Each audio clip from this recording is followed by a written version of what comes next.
For Bennelong.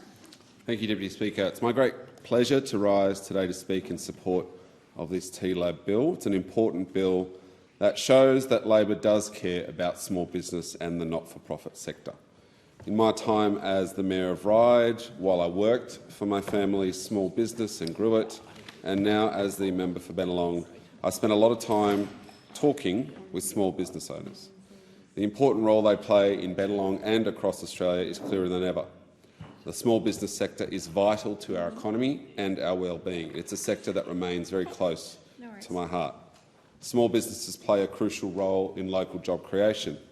In Macquarie Park, I've seen agile small businesses and startups develop innovative products and solutions.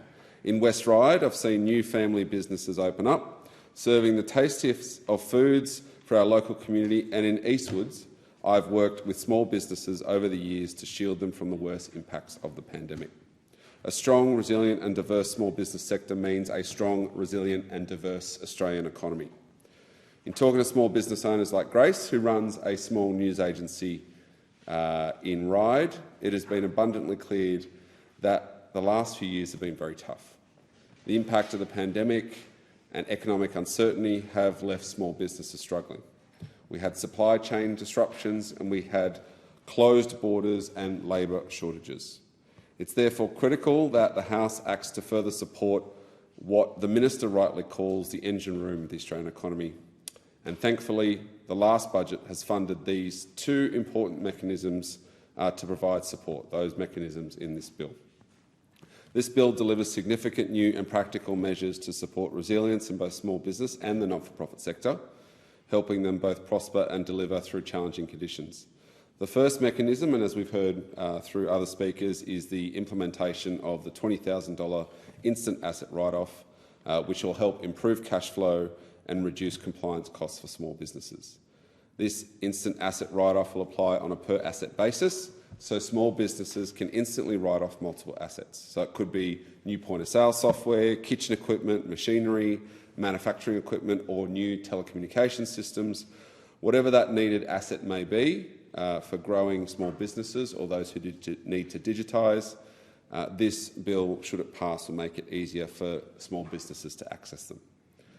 Small businesses with an aggregated annual turnover of less than $10 million will be able to immediately deduct eligible assets costing less than $20,000 from 1 July 23 to 30 June 24. It will help restaurants, cafes, grocers, hairdressers, tradies, accountants and small retailers. The mechanism outlined in Schedule 1 also addresses investments greater than $20,000. If an asset is over that amount, it can continue to be placed into the Small Business Simplified Depreciation Pool and depreciated at 15% in the first income year and 30% each year thereafter. They'll help small businesses with their cash flow and simplify compliance for up to 3.8 million small businesses across Australia. If this bill doesn't go through, that $20,000 will fall to its default level of $1,000. The second important mechanism in this bill is the mechanism which incentivises small businesses to electrify and invest in renewable energy technology. Given the inflationary pressure on electricity prices, this line of support will provide much-needed assistance to the ongoing operation, particularly high energy use small businesses. Businesses with an aggregated turnover of less than $50 million will have access to a bonus 20% tax deduction, supporting electrification and more efficient use of energy in this financial year. So that'll be solar panels, batteries, heat pumps. If you run a restaurant, you can electrify your cooktops and ovens, and it'll help businesses drive down their electricity costs. It'll also help, of course, Deputy Speaker, a reduction in emissions, which is really important for this government. Up to $100,000 of total expenditure will be eligible for the incentive, with the maximum bonus tax deduction of $20,000. It will encourage and support investments to drive down everyday business costs and will allow up to 4 million small and medium businesses be eligible to access this scheme. These mechanisms that support the resilience of small businesses complement the extra $1.5 billion in new tax incentives that the Albanese government introduced earlier this year.